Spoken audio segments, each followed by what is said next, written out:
Yan po ay ating ikatlong bahagi ng ating temang Start Right. Kaya recap muna tayo. Yung first Sunday natin, ako at ang pananambahan, that is worship. Nung second Sunday natin, ako at ang salita ng Diyos, and that is Word of God. Alliteration yung ginagawa natin, kung mapapansin nyo sa wikang English, W.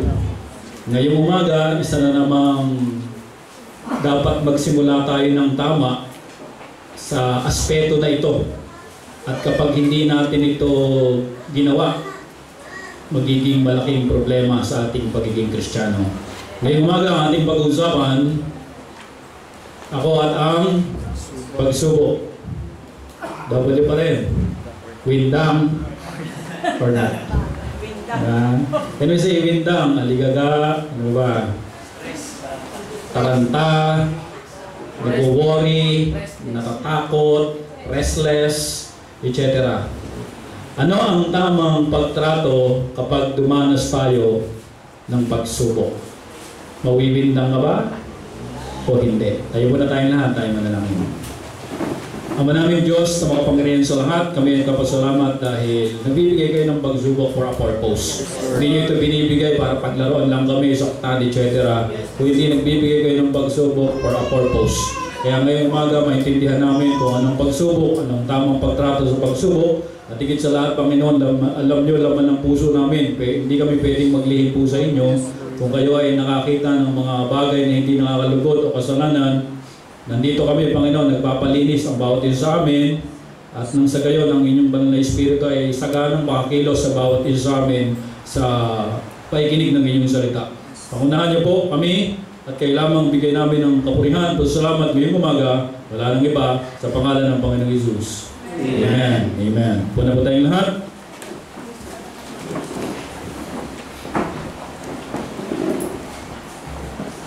Pag may pagsubok, ano ang ating ginagawa? Are we windang or not? Sabihin naman sa katabi mo, good morning. May pagsubok ka ba ngayon? Amen. Meron, may mga pagsubok. No? Yan po yung ating i-discuss. Kung handa na, meron tayong kukuhanin mula sa salita ng Diyos na isang kaganapan, isang istorya sa Biblia para maintindihan natin, maunawaan natin kapag may dumadating na pagsubok sa buhay natin. Isang pangyayari sa buhay ng Panginoon kasama niya ang kanyang mga alagad, almost maghapon silang nagministeryo sa tao at noong maggagabi na, ganito po ang nangyari. In the book of Mark, chapter 4, verse number 35. Mark 4:35.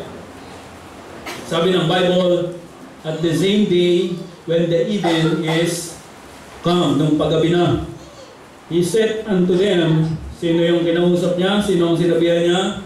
Yung mga alagad, yung mga disipulo niya. Ano ang sabi niya sa mga alagad? Let us pass over unto the other side, from west coast to east coast. Anong sabi ng Panginoon sa kanyang mga alagad? Let us pass unto the other side. Inutusan niya ang Panginoon.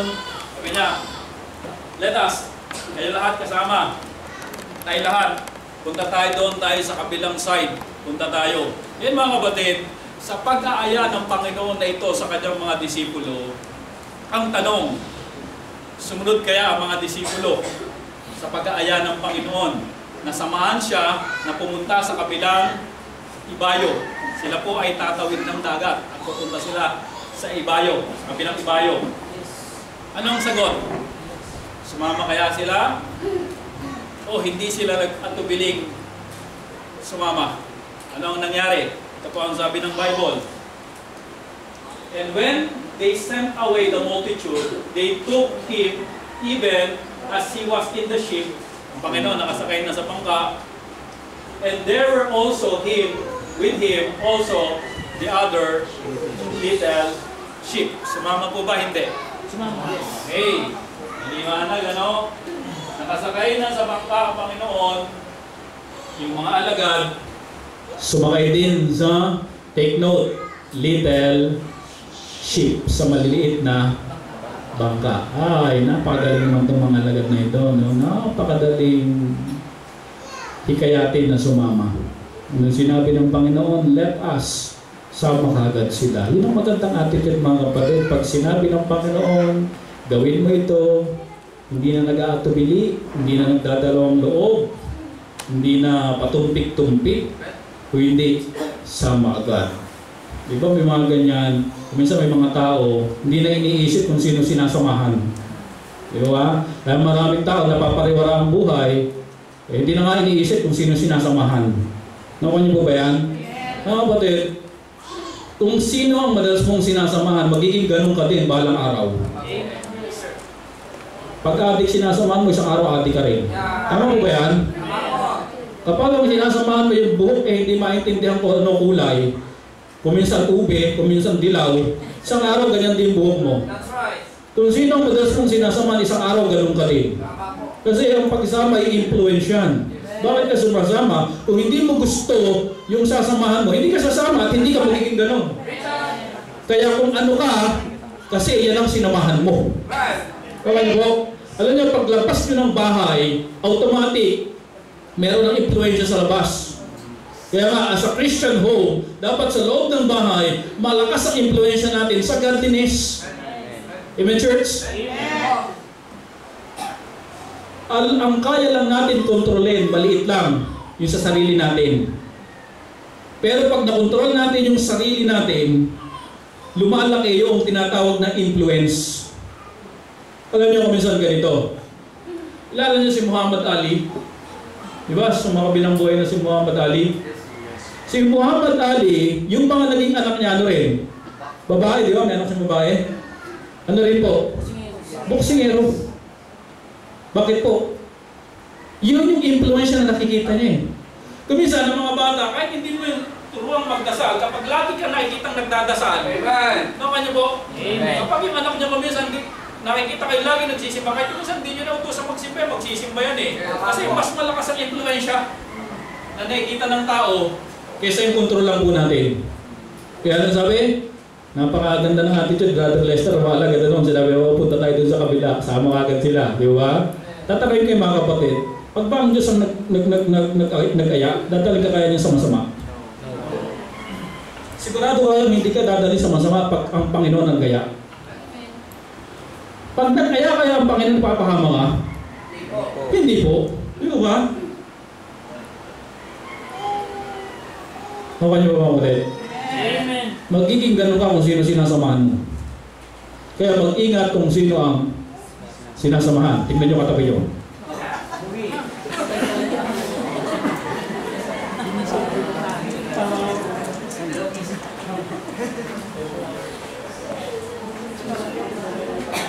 Pero ito ang nakakalungkot. Pag ang tao sinasama mo sa Panginoon, ayaw. We praise God dahil may mga bisita tayo ngayon. Amen. Amen. Amen. Yan ang magandang pagsama. Rich. Amen, church. Rich on. Sa pinakamagandang sasamahan mo yung para sa Panginoon. Amen. Hindi ka lugi, hindi ka ipapahamak, hindi ka pasasamahin. Mapapapunta ka ba sa tinatawag nating kabutihan? Sa mundong ito, napakahirap na, no? Just imagine, 3 years old pa lang may crush na. Ganyan po ka-advance ang isip ng mga bata. 2 years old pa lang, meron ng favorite color. Nakaka-recognize na ng kulay. Just imagine mga kapatid, yung pong pamangkin ko, 1 year old pa lang mahigit, nakaka-identify na ng letter. Pag tinuro mo yung A, alam niya A. Just imagine yung advance ng isip ng tao. Sabi nga ni Joy Bunso na magkausap kami ng isang araw, siguro ina-advance na ng Diyos yung isip ng bata kasi yung lifespan ng tao, napaka-iksi na lang. Bihira na yung nakakatungtong talaga ng 80. Siguro yung henerasyon nila Paulo, namin nila Paulo, baka hanggang humigit kumulang na lang kami ni Paulo. Ano po? Kaya ina-advance na ng Diyos. Huwag natin, meaning to say mga kapatid, yung buhay na ipinagkakaloob sa atin ng ng Diyos, samantalahin naman natin na sa maayos at sa maganda natin dinadala yung oras at panahon natin. Di ba?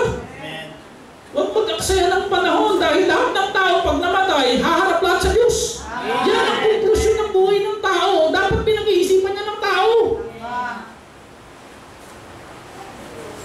Kaya napakaganda ng attitude ng mga alagad. Nung sinabi ng Panginoon, let us go unto the other side, sama agad sila.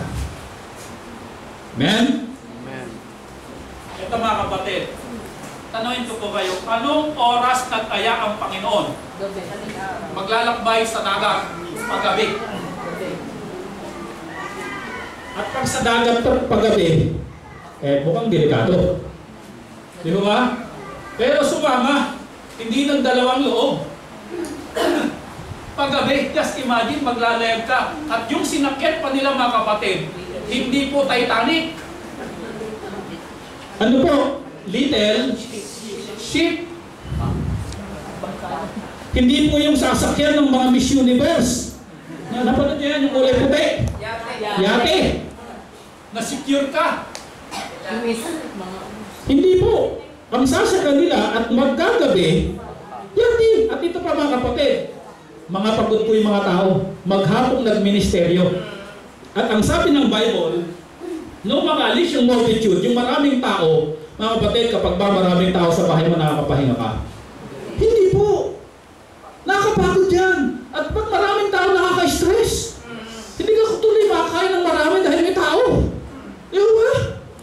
Kapag maraming tao, hindi ka makakapahinga.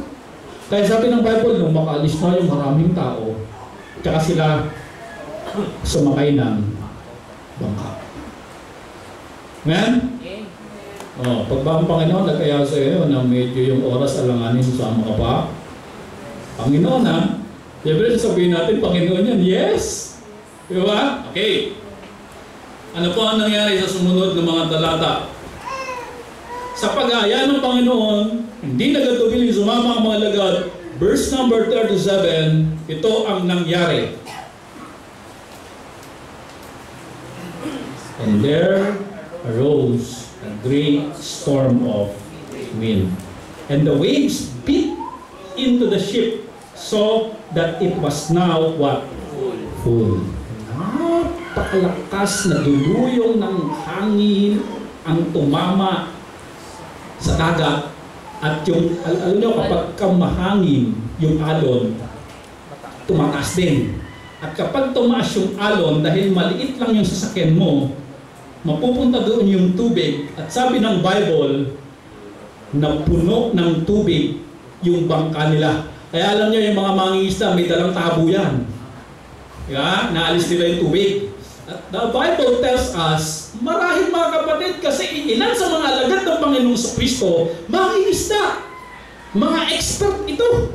Marahil mga kapatid, meron din silang dalang tabo. Hindi lang natin alam kung anong kulay. Marahil pink. No? Pero isang bagay ang tiyak mga kapatid na ginagawa nila. Tatanggal ng tubig yan. Pero kakatanggal nila ng tubig, mas marami yung income kaysa sa outcome. Napupuno. At pag napupuno ang bangka mga kapatid, ang tendency ng bangka, pag napuno, ano pong mangyari? Ay imposible pong lalo pang lumutang. Lulubog. Yan. Sama-sama kayo ha. Yan ang napala ng mga sumasama. Yan ang napapala ng mga hindi nag-iisip muna bago sumama. Ano, sasama ko pa kayo sa Panginoon? Yes! Yan. Here's the reality. Pag ikaw'y naging Kristiyano, you accept the Lord Jesus Christ as your personal Savior. Mga kapatid, hindi ibig sabihin nito, hindi ka dadanas ng sunog. Isang bagay ang tiyak din, hindi ibig sabihin sumusunod ka sa kalooban ng Panginoon. Kasi kalooban ng Panginoon, di ba? Sama kaya punta tayo sa kabila. Yun ang gusto niya, yun ang nais niya. Yun ang kalooban niya sa mga alagad sumama. Hindi ibig sabihin mga kapatid, sumusunod ka sa kalooban ng Panginoon, wala nang ano po, pagsubok. Kaya maraming Kristiyano, bakit ba nung umatid kami sa Berean Bible Baptist Church, nagkaganito-ganito buhay namin. Kapag hindi mo talaga naintindihan, magtatanong ka. Pero pag naintindihan mo, kasama ka pa. Amen. Church, Amen. ang lakas ng hangin, Brother Lester. At yung alon, of course, lalakas din. At mga malakas na alon, binabangga yung kanilang ship o yung kanilang bangka at napuno na ng tubig. Ano tawag dito mga kapatid? Nakaka-nervous ba ito? Nakakawindang po ba ito? Kung kayo ang nasa kalalagayan na ganoon, patilim na, biglang may unos. Di po ba ano po? Ang totoo mga kapatid, wind down. Kaya siguro ng mga inimbitahan natin, ako, delikado. Church, namaya po maintindihan po natin ito. Okay. Ano po ang nangyari sa mga alagad? Alagad po ito kasama ng Panginoon sumunod. Ano po ang kanilang reaction? Pero bago yon, tignan muna natin yung reaction noong nag-utos. Sino po nag-utos? Let us, ang Panginoon. Tingnan niyo po ang ginawa nung nag-utos. Sino tong He? The Lord Jesus Christ. And He was in the hinder part of the ship. Ano po ginagawa ng Panginoon? Yung nag-utos, yung nagsama? Ano po ginagawa? Natutulog. On a pillow. Noong araw kasi yung bangka, mayroon talagang lugar na ganoon, tapos parang leather na ganoon, pwede kang huminga pag naanto ka na. May pillow, leather po yun. Saan tayo? And they awake him and say unto him, Master, carest thou not that we